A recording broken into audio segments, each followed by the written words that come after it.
Recently, I had coffee with someone who's a bit older and wiser than myself, which is a very good idea to do every now and again. And as we were talking, she said something that's really stuck with me.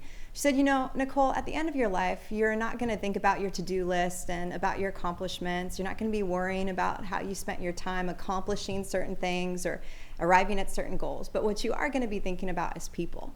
You're going to be thinking about how you treated people, how you love people, the mark you left on people. And if you're going to be thinking about people at the end of your life, then you might as well be thinking about people that way now.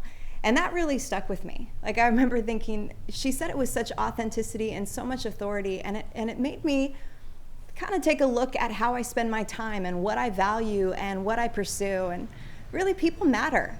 Like, in lieu of eternity, people are what are important in life, or who are important in life. I mean, it doesn't really matter what we accomplish in life if we don't love people.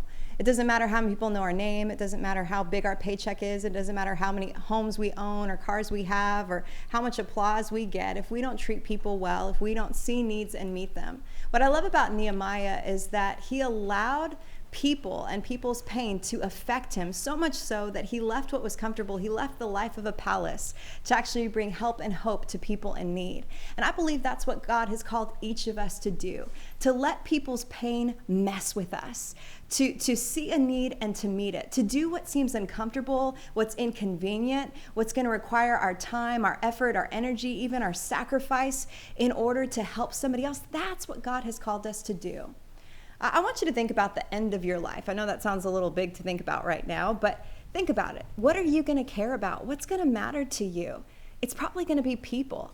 And what you're probably going to be thinking about is how you treated people, and you're going to be thinking about how you cared about people, the impact you left, the mark you left on people. The reality is, the only thing that we're going to be taking with us on the other side of eternity, the only thing that truly is heaven bound is people.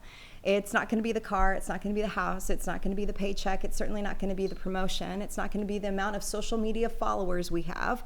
It's going to be people. So let's care about people. Let's see people. Let's see the needs in front of us and meet them. Let's be inconvenienced by somebody else's pain. Let's actually be moved by compassion. Let's leave what's comfortable in order to embrace what might feel uncomfortable because it helps somebody else. There's somebody in your world right now that needs your help.